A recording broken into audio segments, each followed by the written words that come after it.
tips of what I think is important in trying to be a leader, and share a couple more stories with you. First thing is discovering what your voice is, and the importance of it, and the importance of using it wherever you can with whatever you do. You need to make sure, you know, in these days with social media, it's virtually impossible not to have a voice. But then there are a lot of things people put on social media which probably shouldn't be said at all. So it's sort of not only figuring out that you have a voice, but that you have something to say, and that it has something to do with the good of the community, not just about you. I mean, about you is okay, but there's some things people put down that, you know, really you only share with your best friend, and you don't even tell those people some things that people put on social media. My dad used to say all the time, you need to be part of the solution or you're part of the problem. And my father was in Albion, Michigan, had a very interesting life in terms of the fact that although when he was little, his mother died when he was about 7. He was then taken to Detroit, Michigan by an aunt and uncle whom he hated because he never saw his mother again. And he didn't know for probably, he says a year. I don't know if this is really true. You know how things sort of get fuzzy as you get older. I don't know whether it's true or not, but he said he never saw his mother again, and he didn't know she was not alive for some time. And then he said, when I was born, he remembered what his mother looked like. And so we had a kind of special relationship. I was a daddy's girl, as you might have guessed.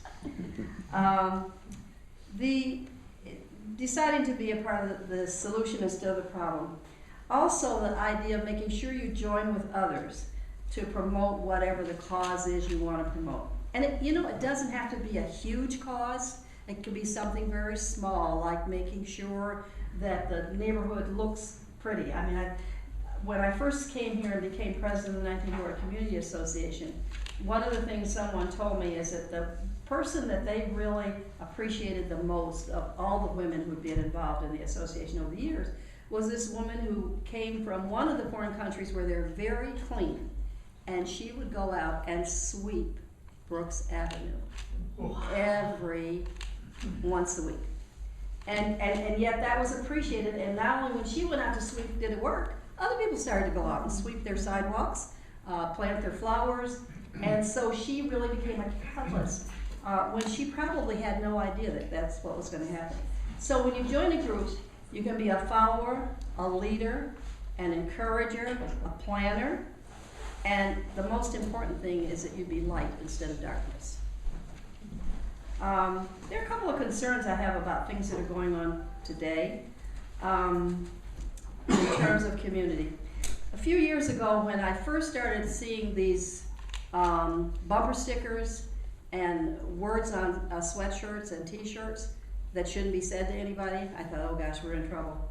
And it turns out we were, because there are a lot of things that I don't think young people should be encouraged to say or do or act out. I think sometimes the things that happen in our communities, particularly around guns, are related somewhat to some of this stuff that gets thrown out there into the public like it's throwing confetti, and it's not confetti, it's poisonous. And breathing that air is not good for our community. We have to make sure that what we do and say is something that we wouldn't mind being caught dying, saying, or doing. I just think that it's important to be focused on doing things that create good things. Couple of cautions. I think it's important not to become trapped by traditions. And by that, I don't mean that traditions aren't important. I think they are important. But we shouldn't be so wed to traditions that we can't make change. And when I became a member of City Council, I asked a lot of questions, which you ought to always ask when you join a group. And I said to them, you know what? I don't understand why we don't let more people speak at our hearings. And they said, well, because we're doing it the way we've always done it. And I said, why? and why not? Why can't we have it? And so eventually, after a little bit of badgering, I found that not only did we get to have more people speak and give them more time. But we had two sessions. We had a session before council, which everybody didn't have to attend, but you know, since everybody was worried about who'd get the press, it turned out that most people came, most council members came, and listened to people coming to talk about anything they wanted to talk about. Because I don't think government should be limited to what the people who are doing the governing think should be talked about. And I think Susan would probably agree with that.